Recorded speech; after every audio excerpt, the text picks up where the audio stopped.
Hello and welcome to Enter the Abyss. I'm Britton. And my name is Cleet. It's like a slow build-up. And my name is Cleet. We're going to get to the good stuff here soon. Oh, yeah, we already got the good stuff, in my opinion. Aha! Sweet! Well, we are back for another week. We've got some cool content coming up.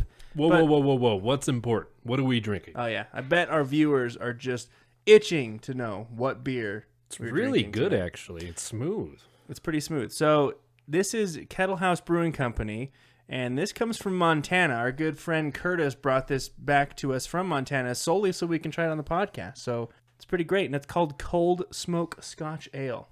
Oh, so that's a name. That's not like a type of beer?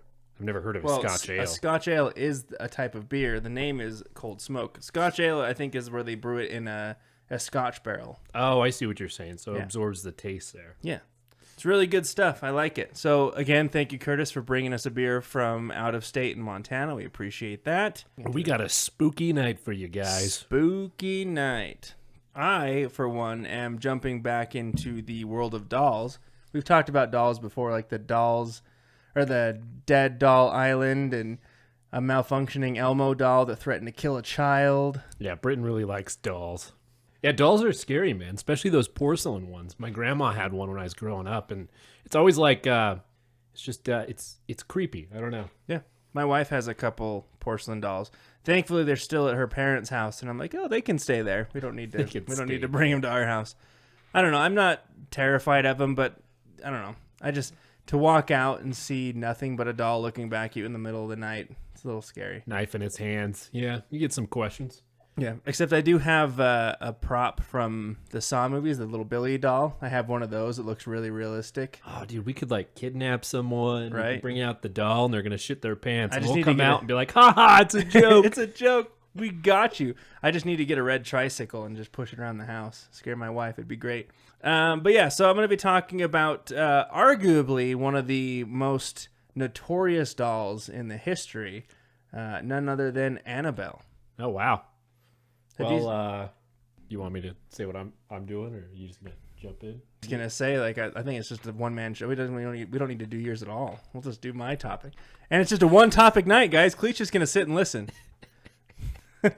No, Cleet, you can tell me what you're talking about. What are you gonna? Cover? Britton, I will be doing something pretty interesting tonight. It's gonna be the New Jersey Devil. The New Jersey Devil. Yeah, which I don't Britton think I've heard of it. Has never heard of, apparently. We talked about this before we started recording, which is ridiculous. And you made me feel bad about. You're like, no, you've heard of it. Quit messing around. You've heard of it. I'm like, no, I have not heard of the New Jersey Devil. It really bothered me a lot. I could tell you were offended that I had not heard of this New Jersey Devil. That was like a staple of like cryptids, right? You got the Bigfoot, you got Loch Ness, and right next to him is that flapping horse devil terrorizing the poor people in New Jersey. Well, I mean, if that's the description we're in for, I'm pretty excited. But it's a learning opportunity for me, man. I'll just get another cryptid in my knowledge here. But we've developed some. I mean, you started to do this new thing where you don't tell me what you're covering. I'm like, I'll message you. I'm like, hey, this is what I'm doing this week, and then you just say, cool. Yeah. And I have no idea what you're doing. You know, I try to like find things that are similar, but sometimes I'm like, fuck it, we're doing the New Jersey Devil. Yeah, that's a good fallback. But I think that if we ever had a week where we just neither of us told each other, it'd be sheer dumb luck we'd cover the same goddamn thing. Yeah, probably. But maybe we should try it next week. Maybe we'll just keep it completely secret and we'll say, all right, we've got mine. I mean, the odds of us picking the same thing would be pretty low because I pick good things. Well, if we pick shit. I have better taste. Fuck you. Oh, better taste and what exactly? You believe in you believe in quantity, and I believe in quality. Oh, so you say I get the long ones and you just get the short good ones? I didn't really mean it that way. That kind of made me feel bad. I think you'd write great stories. Oh, sure you do. Okay, so if it's all the same, I'll go ahead and we'll just jump in and talk about Annabelle first because that's pretty cool. So if you have been around watching horror movies and stuff, you know that Annabelle has been popularized recently because she has her own movies that have been inspired on her in the Conjuring universe, which is one of my favorite universes of horror films, if I'm being honest, the Conjuring series. Yeah, with the Warrens? Yeah. And Ed and Lorraine Warren actually make a very brief appearance in this story too, because they had a big story along with the Annabelle doll, so we'll talk about that as well. Hang on. They are quite the paranormal power couple. You could coin that. Quite the paranormal power couple of Ed and Lorraine Warren. Okay, so from what I have read and from what I've gathered online, the story of the doll actually starts back in 1970, and the story starts when a mom decides she wants to visit an old antique shop. She walks in, she's looking at all the antiques and stuff, you know, like people do, and she's looking around, and she stumbles across a Raggedy Ann doll. Now, the original Annabelle in real times is a Raggedy Ann doll, not the movies where it's like the scary porcelain doll. They had to change it for obviously copyright reasons and stuff, and I feel like the Raggedy Ann doll is a little scarier than the porcelain doll, if I'm being honest. I disagree. Oh, you think the porcelain's scarier? Yeah, especially on the movie. It's just creepy. I mean, they're both scary. I think the Raggedy Ann, though, is a little bit more terrifying. So anyway, so she's looking at the doll, and she decides she's going to buy it. So she purchases it, and she gifts it to her daughter, Donna. Donna, at the time, was a college student working towards her nursing degree. So she gives her the doll, and she's really excited. She's like, oh, this is great. So she takes it in. She lives in this little apartment with a roommate by the name of Angie. They're really good friends, and Angie's also working towards her nursing degree. So, doll comes in, gets the loving family, and they're just happy. What could go wrong? Nothing. That's it. So, sunshine and rainbows. Sunshine and rainbows. So she puts the doll in the bed, and for the first few days, everything's good. Nothing happens. Right? She's going to school. She comes home. The doll's still there. But then things start to change, and she starts to notice some strange behavior. First, it's mild. It'll just move a little bit, like maybe it's leaning to the right rather than the left, or it's tipped over on its side or whatever. Just things that you'd look at and go, okay, whatever. Something happened. Right? It tipped over. I wouldn't be able to notice those things. I don't document, like, exactly where something is. You don't go in your room and write down, like, okay, this is at a 90-degree angle on my desk in here. I wouldn't even notice. Like, this thing, if it tried to haunt me, would have a hell of a time. Well, I mean, it gets worse. This is just the first few days, right? It's just moving around. So she doesn't think anything of it until it happens a couple days. So she tells Angie and says, hey, check this out. So they look at it in the morning, they leave, they come back, and it's moved a little bit. But same thing. They're like, okay, whatever. I don't know. It's just moving. I don't know. So after a while, though, it starts to get a little intense. So the movements don't scare the girls right away. However, after a couple days, they start to notice that the doll appears in completely separate rooms from where she was left. Would you notice that at least if it's in a different room? Maybe. I might be like, oh, did I put this here? Well. I mean, you do have some sleep apnea and stuff, so do you sleepwalk too? You just wake up and pick things up and move them around? I think I do. I did when I was a kid. You should put a camera in your room and see what happens when you sleep. Yeah. It'd be a little intense. So they notice the doll is in different rooms, so she leaves on her bed. She'll come home, and it'll be on the couch. And it's crazy because it's like its legs are folded and its hands are in its lap. So it looks like someone placed it there, like that you didn't just show up there. And so it starts to move, and then it's in her room again and in the dining room leaning against a chair. And they even say that it was standing up once. But if you've seen a Raggedy Ann doll, the legs can't support the doll to stand up. So I'm kind of calling bullshit on that one. Well, unless it was possessed. So anyway, they start to freak out a little bit more because obviously it's moving. So one day, Donna just decides that she's tired of moving it back to her room, so she puts it on the couch. She comes home that night, and guess where it is? It's right back on her bed, but the door is closed. So she left it wide open when she left. So now she's starting to get a little worried about it. She's freaking out. So if you think that the moving doll isn't that bad, well, it gets a little worse, as these things typically do. Yeah, I would still be convinced like it was my roommate just messing with me. Exactly, because and actually we'll get into it a little bit, but there is a third person there's a third person in the apartment as well. But I would just think that it's just someone messing with me. Like, okay, Cleet, knock it off. Very funny, but they're gone at the same time because they're both going to school, so there's no one home when this thing's moving around. Supposedly, right? Unless actually, well, Satan's home. He's kind of moving this thing around. He's always at your home. Spoiler alert. Supposedly, after a month of having the doll, they begin to find notes that appear to be written by a small child scattered throughout the house on parchment paper. The messages said, "Help us," or "Help Lou." Now we'll come back to who Lou is in a second. The messages themselves were scary, but the weirdest part was that they didn't have that type of parchment paper anywhere in their apartment. So where was the paper coming from? Who was getting it?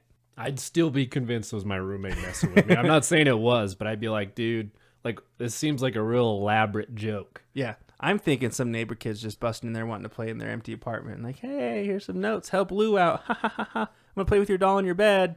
I think that's what it is. It's just the neighbor kids breaking in. These behaviors continued with the doll moving and leaving messages. However, one night, Donna came home to find Annabelle on her bed. Not as suspicious until she gets a little bit closer and notices something on the back of the doll's hand. Upon further inspection, she sees that it resembles blood, and which is also located on the doll's chest. Then, out of nowhere, it seems like blood just starts to appear, like oozy, runny blood just starts to appear on the doll. So she freaks out, loses her shit, and she says, you know what, I'm going to find out what's going on. So she contacts a medium to come help them figure out what's going on with the doll. So the medium gets to their apartment, and they decide, we're going to have a seance. We're going to contact the spirit who is fucking with you guys. Because seances are a good idea. Nothing ever happens at seances. I have them all the time. So while they're getting ready for the seance, right, the medium's telling them about what to expect. I'll be relaying the messages back and forth from the spirits here. Supposedly, the medium comes into contact with the spirit of a girl named Annabelle Higgins. Annabelle related to the medium that she was 7 years old and spoke of her time on the property before she died. She said she was happy and loved by her family. Everything was good. Things in her life are awesome. Things are great, right? Talking about like little kids just having fun. Sounds like a cute, non-violent ghost. Yeah, she just wants to have fun. That's all it is. Her body was supposedly found in the field on which the apartment complex now stood. The story made Donna and Angie so sad that they were just super sympathetic that they're like, you know what? Hey, you can stay here with us. So they give her permission to possess the doll so that they can stay there and love her and give her a life after death. It's great, right? Happy ending. So I'm thinking here that the medium should have warned him, but I guess she's like, okay, cool. Problem solved. You got a haunted doll now. It's just a little girl. Bye. Well, maybe she was, new at being a medium and... She must have been, because again, this is typical. I mean, you don't just invite things to dwell within objects, because how do you know it is what it says it is?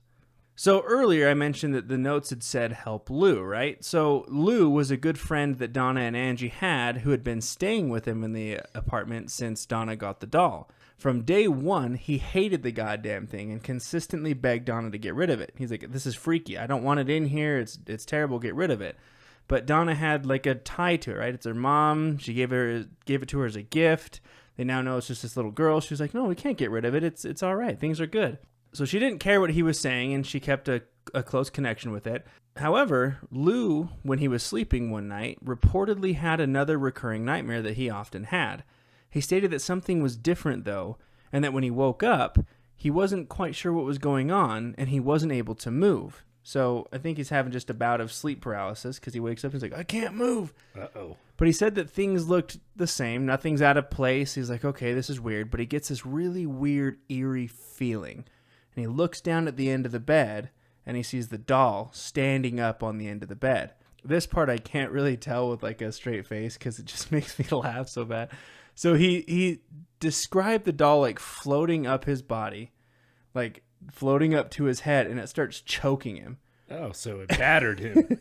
The doll battered him. Yeah, so if you want to get technical terms, he committed battery. But I imagine like an old school cheap horror movie with like the doll. It's like Chucky's like strangling people, and it's like this Raggedy Ann doll strangling this grown man, and he can't move, and he's like, so I was laughing so hard when I read this story. But apparently it's choking him, and he's like blacking out and losing consciousness. So he blacks out, and he wakes up the next morning, and he's convinced that it wasn't a dream. He's like, I literally was strangled by that doll. So he tells Donna, and Donna's like, yeah, okay, it was in my room all night. It's not going to happen. You know what you could do to fix that? Chainsaw it in half? Yeah, cut the doll's arms off. Yeah. It'll just choke you with its legs. And the legs. And the legs. Just cut the legs and the arms off. Just cut the head off while you're at it. Yeah. She'll just wrap her torso around you. Stuff the cotton filling down your throat. Oh, my God. Yeah, see, this is how horror movies go. You think that the antagonist is dead, and then its entrails start choking you. You can't get rid of it, man. So the next day, Lou and Angie were planning a road trip and studying maps and routes while home alone. I'm sure that's all they were doing. Pretty sure nothing else was happening. They heard a shuffling noise coming from Donna's room. Now, at the time, Donna wasn't home, so the two of them were convinced that someone had broken in through the window and was looking for something to steal. Lou here, trying to be the hero, decides he's going to go bust down the door and catch whoever's in the room.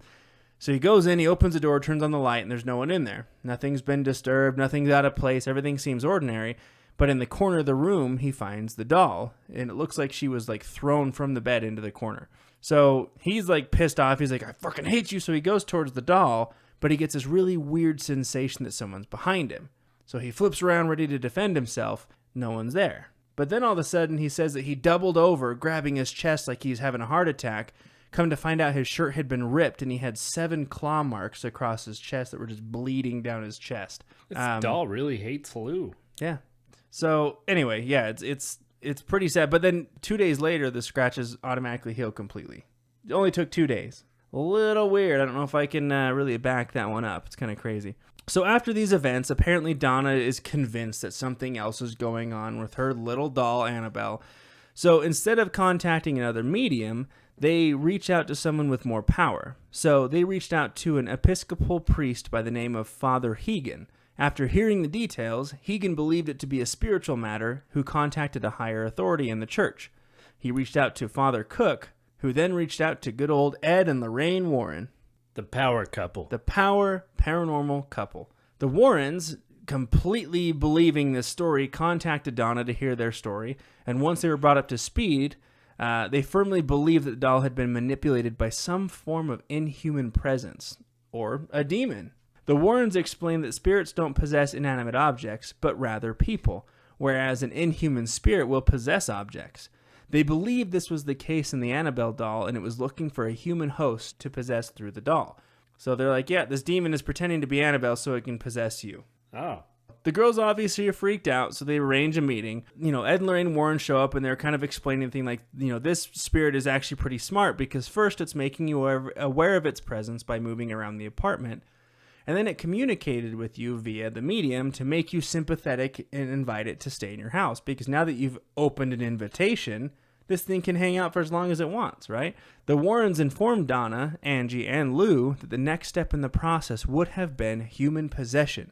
And if it had continued for 3 more weeks, that would have been the case. Wow. Seems very specific. Well, if I had a doll like that, I'd give it to my mother. Just like the Dybbuk box? Yeah. Here, Mom, I mean, this doll is possessed. Great. I don't but like the thing is your mom gave it to you, per this story. Oh, it's the reverse. So you give it back to your mom, like, hey, Mom, I love it, but can it stay with you for a little while? Something weird's happening. I don't want this thing. So they're like, 3 other weeks you'd have been possessed. They also informed them that had it chose to, it could have also killed all 3 of them if it really wanted to. So the girls are freaked out. They're like, oh my gosh, this thing wants to murder us. The Warrens then decided that it would be appropriate to have a recitation of an exorcism blessing by Father Cook in order to rid the apartment of negative energy. The idea of this was, instead of ridding the demon through excessive screaming and forcing him out, they were going to load the apartment with positive behaviors from God, because that's going to help the demon get out of there. Happily ever after? No, not quite yet. The Warrens also thought that it was best that they take the doll with them to contain it in their special room of haunted treasures so it could never cause harm again. So they take the doll, and on the way back home, Ed Warren placed the doll in the back seat and stated that he would avoid highways in the event that the spirit still possessed the doll. Apparently this was a great idea, because on almost every turn of the drive, the car would swerve and stall repeatedly. The power steering and brakes also failed several times, almost causing several accidents. Having enough, Ed decides he's going to reach back and splash holy water all over the doll, which causes the occurrences to immediately stop. More power, baby. So they just drive back peacefully the rest of the way. Doll's just soaking wet from holy water. Things are good. So when the Warrens make it home, they unpack. Ed puts the doll on a chair next to his desk. Supposedly, for the first couple days, the doll was seen levitating several inches above the chair, but then would show up in other rooms of the house, much like in Donna's apartment. When the Warrens left on business, they would lock up the doll in the office building outside of the house, but when they returned home, guess where Annabelle was? Couch. Sitting right in the chair again, right by his desk. So it's like, no, you don't get to tell me where to sit. I'm going to be in here, goddammit. It's weird. I came back and she was on the couch. There was open potato chips and the TV was on. She was watching MTV. I can't believe it. I mean, the doll just wants to have fun, man. What's so wrong? It's not hurting anybody. I mean, I guess it gouged the shit out of Lou, but what's wrong with having a root beer with some MTV playing in the background? Maybe some cops. Like, you don't. That's so funny. It's MTV. Yeah, but old MTV where they actually played The music, not video. this. Well, they got MTV2 for nope. No, MTV2 even. It's just more reality shows like Passion Island. Teen Mom, isn't that? Teen Mom, yeah, something like that. I don't know. It's a bunch of shit anymore. There's no music. I mean, maybe they still do music every now and again, but anyway, so I think Annabelle's favorite show was MTV, whatever. So one day, a Catholic exorcist named Father Jason Bradford came to the Warrens' home to investigate the doll. He picked it up and said, "You're just a rag doll, Annabelle. You can't hurt anyone," and threw her back on the chair. Ed warned him against saying such things, but Bradford seemed not to care. Lorraine was worried about the encounter and begged him to drive safe on his way home and take caution because what he was dealing with was otherworldly. Bradford left their home, but several hours later was involved in an accident when his brakes supposedly gave out at a busy intersection. He called to let the Warrens know that he was okay, but his car was totaled. Don't fuck with Annabelle. I wonder if the doll was like under the car with like a pair of scissors and cutting the brake lines. It's like giggling. I'll show you. With all the craziness surrounding the doll, the Warrens decided they were going to build a case for her to sit in, and that is where she's still located today in their museum. The doll stopped moving once she was confined in the case. However, the Warrens believe she caused the death of a man who visited the museum with his girlfriend. So he's taunting the doll. Ed comes over and says, "Hey, you got to go. We told you not to touch it. You got to get out." So Ed kicks him out. So him and his girlfriend go. They get on their motorcycle. They're driving home. They're laughing about the doll. He loses control of his bike and hits a tree, gets killed instantly, and his girlfriend is hospitalized for over a year with crazy injuries. And then, when they were asking her about like what happened, she's like, "We were just laughing about the doll, and then he lost control." So they believe that it was Annabelle or the demon getting, revenge for being tapped like a goldfish in a bowl. In his life, Ed Warren warned anyone against challenging evil, as no man is more powerful than Satan. I guess he hasn't met Chuck Norris. Yeah, he'd probably roundhouse him right back to hell. I think it's no man is more powerful than Chuck Norris. That should be the new quote.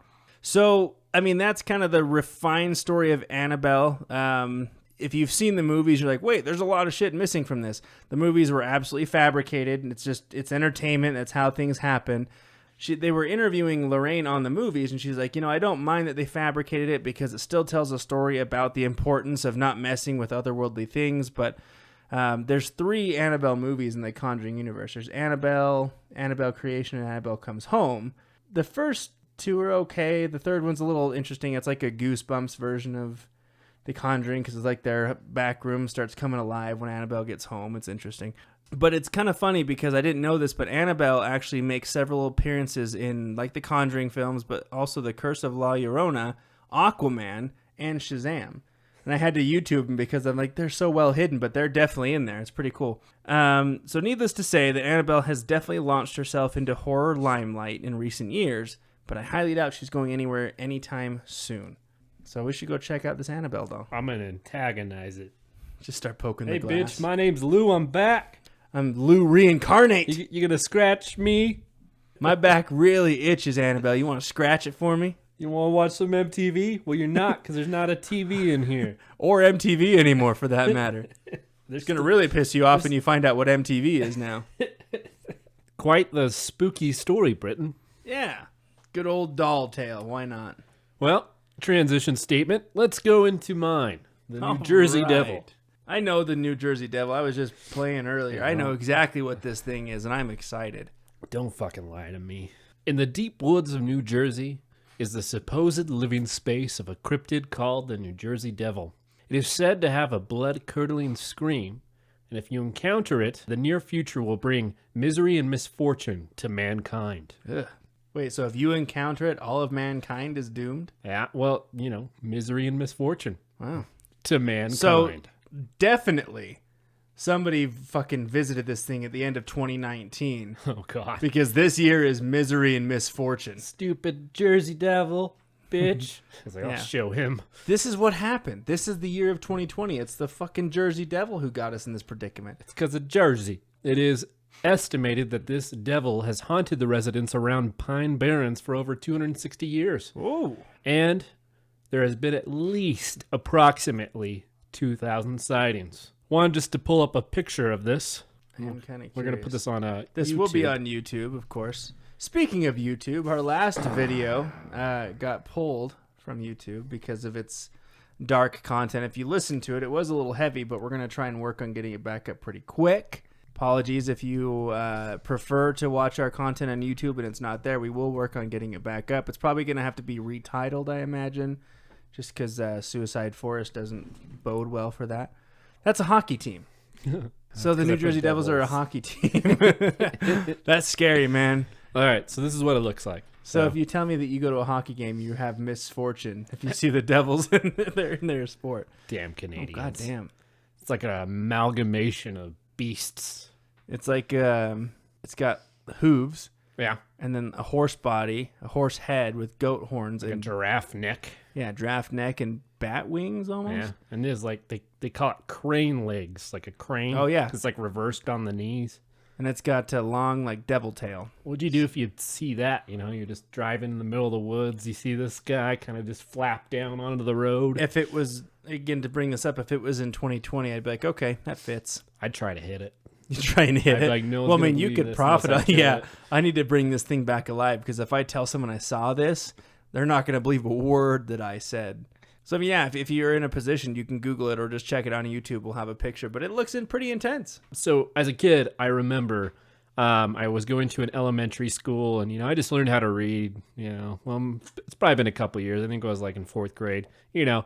And we had a library, and they had like, this cryptid section, which is kind of weird. I always went down those sections. Yeah, so did I. I always checked out the scary stories to tell in the dark. Dude, I was always checking books out that were scary just for the covers. I loved that stuff. I was just thinking like what my mom probably thought because I'm like getting Bigfoot things, aliens, and I remember like there was a cryptid book and I was leafing through it and I found the Jersey Devil and for some reason it stuck with me. You know? I really thought it was common knowledge. I think it is. So you're jumping back to the 4th grade. That's what caught you to do this, huh? Yep. Yeah. It all started there.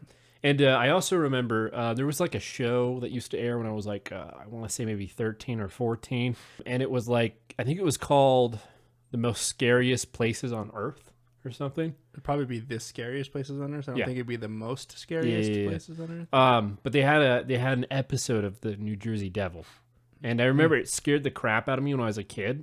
But like looking back through the adult lens, it was just kind of like a sensational show that was like totally scripted. Because I remember, the only thing I remember about this show, you know, they talked about the origins, and we'll get into that. But I remember like there was a girl, and they're like, all right, well, go walk down this road. We want you to look right into the woods, right? And you see her walk out. She's walking down the road. She looks to the right. And then you just hear her scream and run back. And then there's like some subtitles at the bottom, like, she would not say what she saw in those woods. Oh, God. And as a kid, I was like, she saw the devil. Oh, my the God. New Jersey Devil. It's so real. As an adult, the show is like, ooh, it's cringe. Did it say dramatization anywhere? This is a dramatization of the real thing. No, because like these were like contestants, and they would put them in the world's scariest places. You know, I don't think I've heard of this show. I'm gonna have to see if I can find it. Yeah, Google it. Like they'd go to prisons. I'm assuming it's like the 90s because that sounds like a 90s. Used thing to scare the crap out of me. Like people go to prisons, they just sit there in the dark by themselves, and it used to scare me as a kid. Sometimes I'd have to turn it off or change the channel. I can't do this right now. So let's go into the origins of the beast. Yes. So the most popular story, there's a lot of different stories and they deviate a little bit, but I went with one of the more popular ones, right? So there was a dark, stormy night in 1735. Something terrible happened. And this happened in the Pine Barrens near Leeds Point. The thunder howled and the winds roared outside a small house. And there was a mother called Miss Leeds, and she was giving birth to her 13th baby. I thought you were going to say she's giving birth to her 13-year-old. Like, that's a fucking late pregnancy. You imagine 13 babies? No. Dude, that's unlucky. I didn't even realize that till now. Yeah. But the 13th. You'd probably have to do one more. Or get rid of a kid. Like, one or the other. Have one more or get rid of one. It's like a hotel and they skip the 13th floor. You go from 12 to 14. But to quote the late and great Mitch Hedberg, those on the 14th floor, you know what floor you're really on. That's funny. You don't just get to skip a floor. You know what it is. So no one knows exactly what happened this night, but there's some speculation. People think that Mother Leeds said she wanted this baby to be the devil. She was poor. She didn't want any more kids. She was pissed. She gave birth to the fucking bat, horse, giraffe, donkey thing? Yep. So as the story goes, the baby was born with a tail, wings, and hooves, and immediately flew up the chimney. Oh my God. So you ask if I can imagine 13 kids. I can imagine that more than having this demon crawl out and just fly up the chimney. Like, that would scar you for life. Yeah. That shit's unheard of. It's like Jesus, but reverse. More rumors were saying that every day the creature would come by the door of the house, and the mother would never let it inside, resenting him for being a hellspawn. Okay, hang on, though. Hang on. That's so backwards. She says that she wished the kid was the devil, and it is the devil, and now she's not letting it back in for being a devil. Well, to be fair, she hated the kid at the start, and just because she, created it doesn't mean she can't hate it. That's so cruel. It's her fault. Eventually, the creature got the hint and departed, understanding that it was a disowned bastard child. It's like, okay, Mom, I get the hint. Flew away. Pretty cool origins. Like Superman, but unhappy. Yeah. I love your comparisons. See, I'm actually feeling for the creature now. I mean, like... Yeah, that is. There is some heartstrings there. I agree. Soon after this, there were sightings of the creature. So let's start in the 18th century. Like really just right at the start of the 18th century.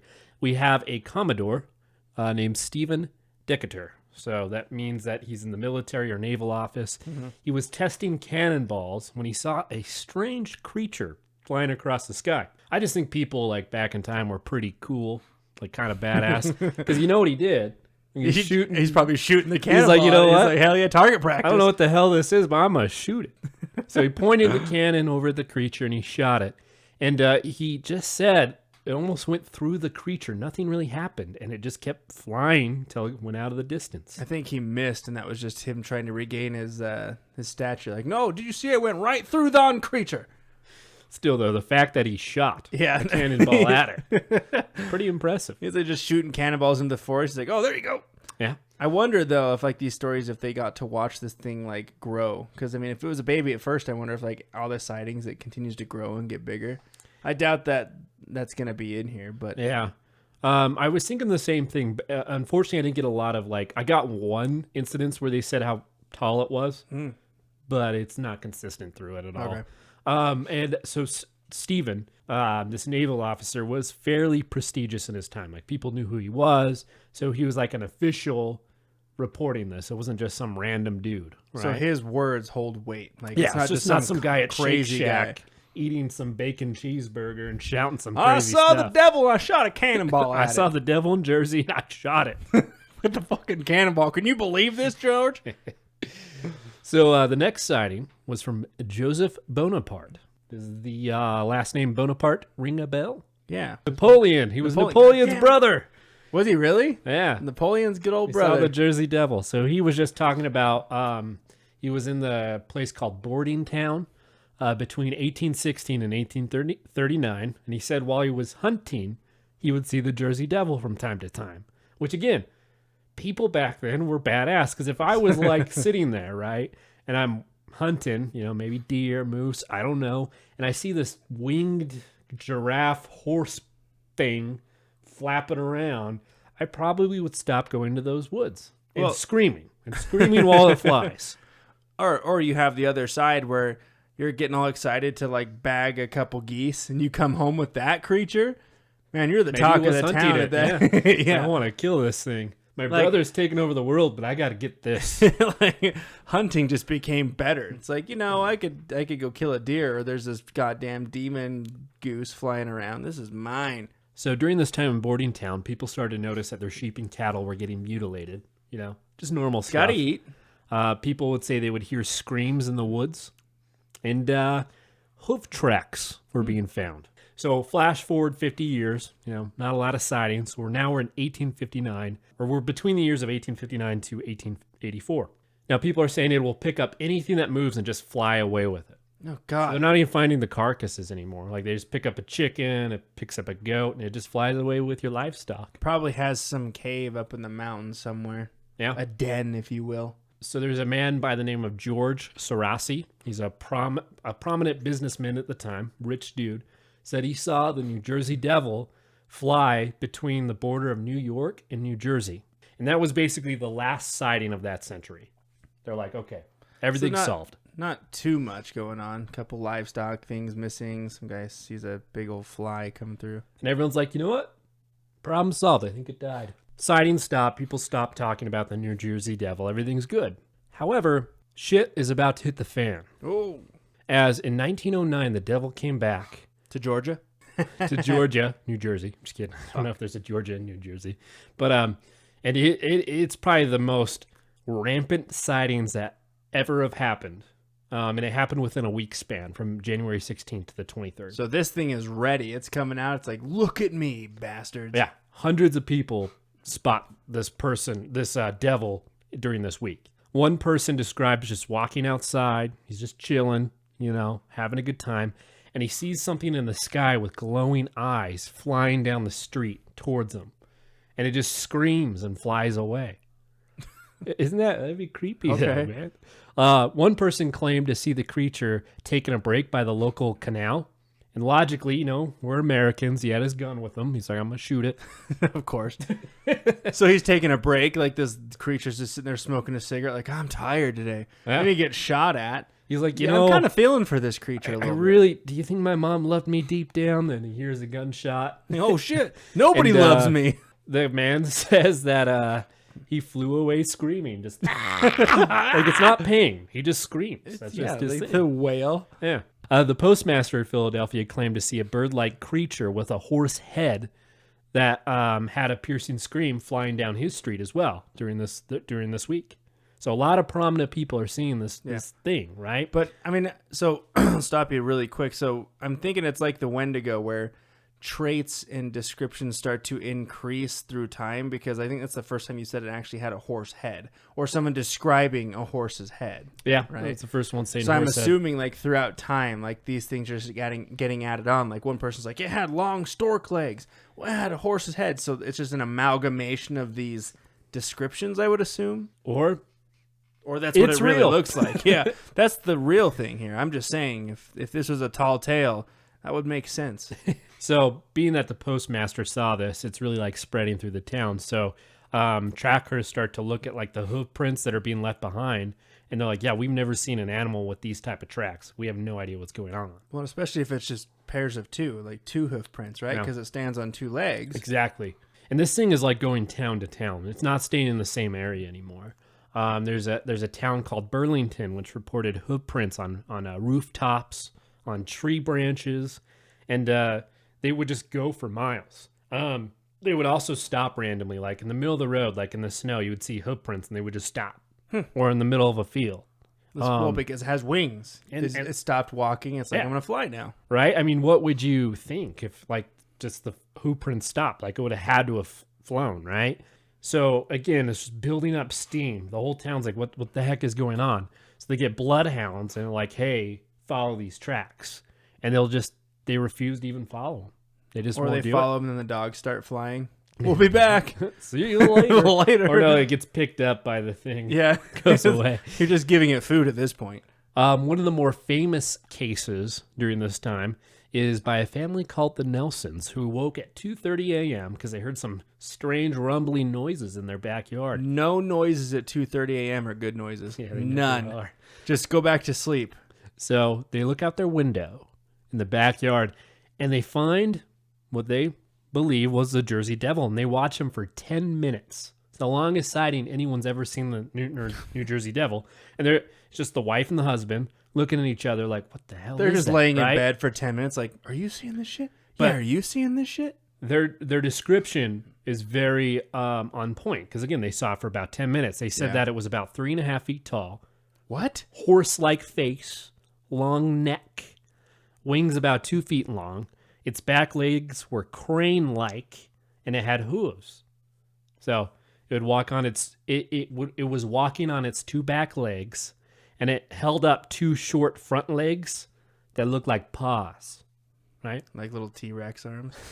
So Honestly, this changes my whole perspective. When you told me it was 3.5 feet, I thought you were going to say something crazy like 12 feet or 8 feet. Nope. 3.5 feet. That changes my whole perspective of this creature entirely. It wasn't picking up cows. It was picking up chickens and goats. I should have said that. So that takes a little bit of the horror out of it, because if I saw a 3.5, I mean, it would still be a grotesque thing flying at you, but 3.5 feet, I'm more confident than a 13-foot demon monster. Oh yeah, I mean, you'd be dead in that case, but I'd still be afraid of this amalgamation of evil.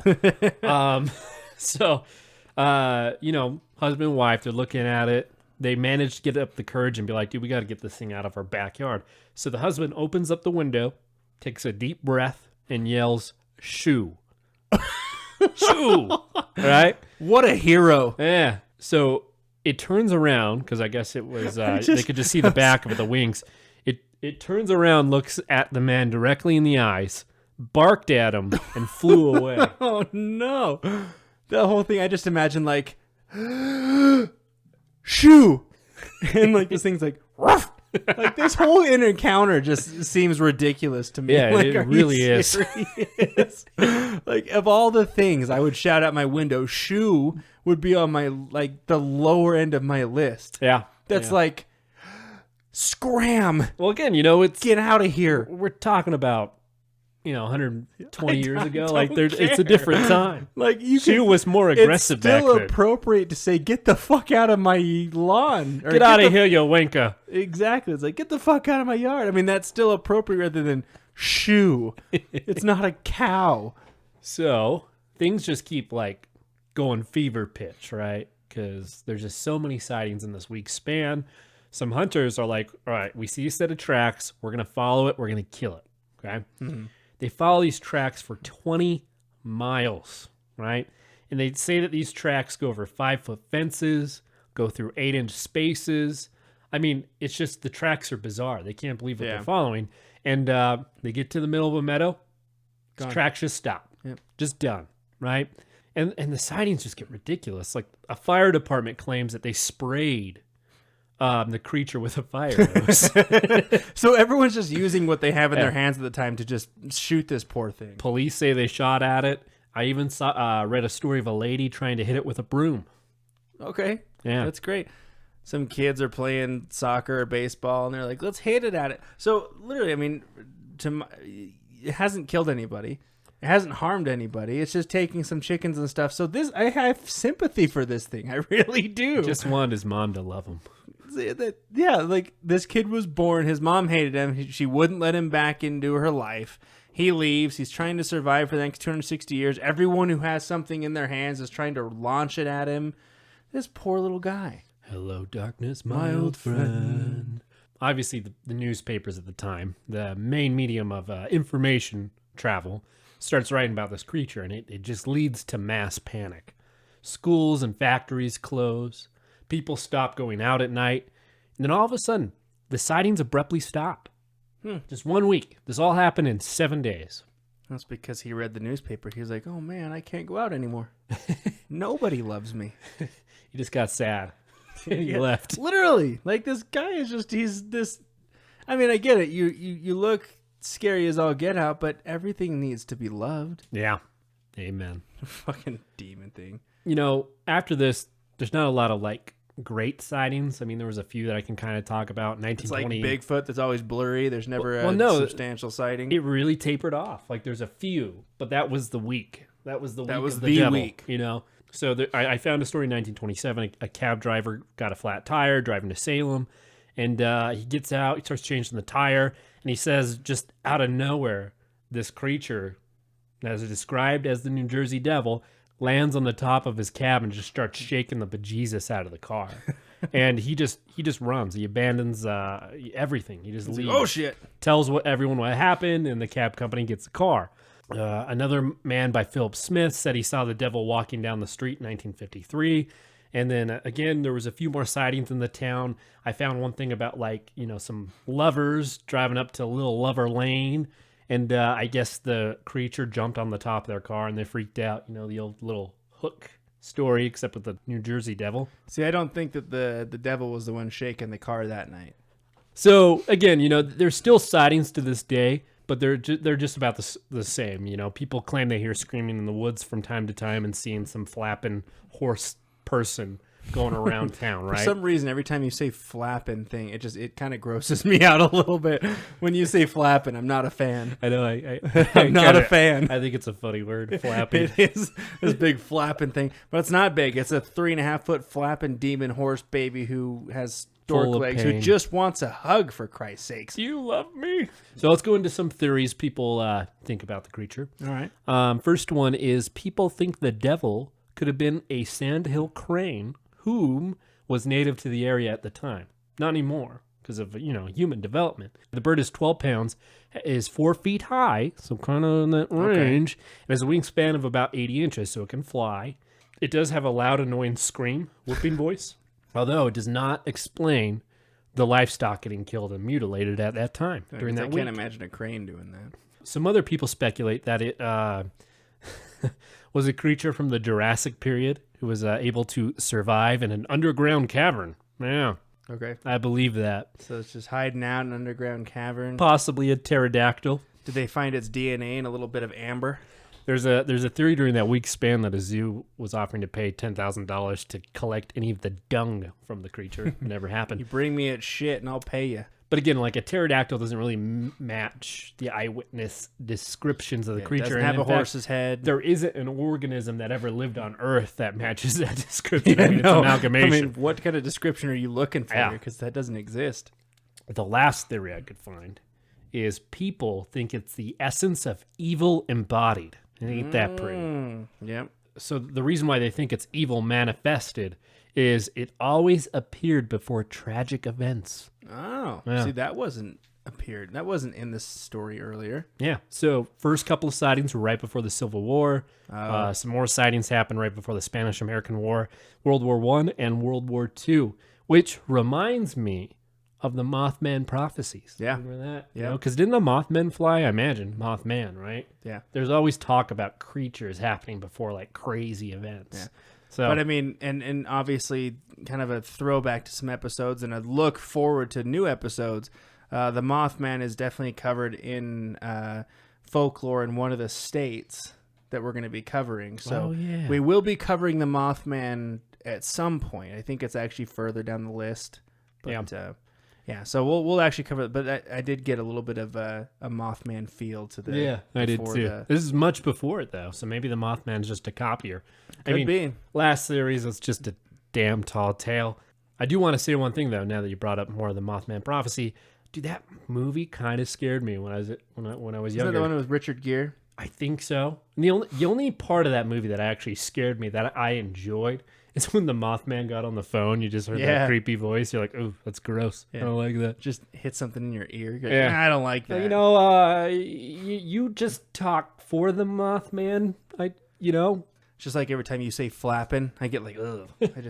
I cringe a little bit. So they talk about core memories, right? Oddly specific things you remember when you're younger.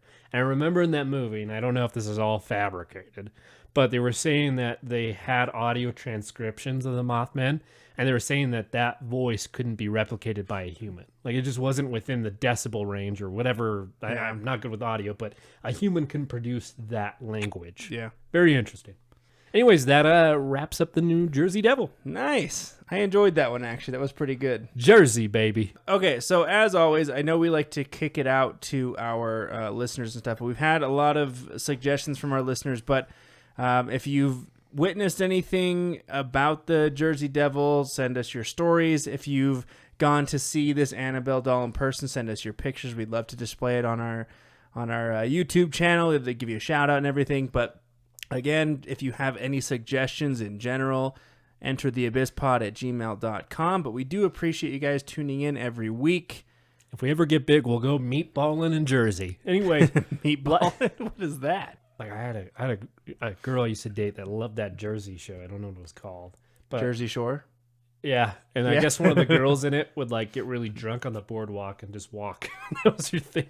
Is that called meatballing? Maybe. I don't fucking know. Oh, okay. It was like a while ago. Anyways, like, share, and subscribe. That is really the best way we can get out there. Have people actually discover the channel. And we do. I mean, we've talked about it briefly too, but we do have a lot of ideas we want to do. We We want to introduce video at some point, just of us traveling and visiting some of these locations, maybe even doing a couple things with spirit boxes and stuff. And for that to happen, we do need your help to kind of get out there into the world. So continue to share with your friends, even if you find us remotely entertaining. I know we're kind of all out there and crazy all the time, and we're just, we're having a lot of fun with it. But if you have friends or people that you enjoy it, just share it out there. We do have a lot of plans we'd like to bring to fruition. So thank you for all your support. We absolutely appreciate it. As always, thank you for entering the abyss. Until next week.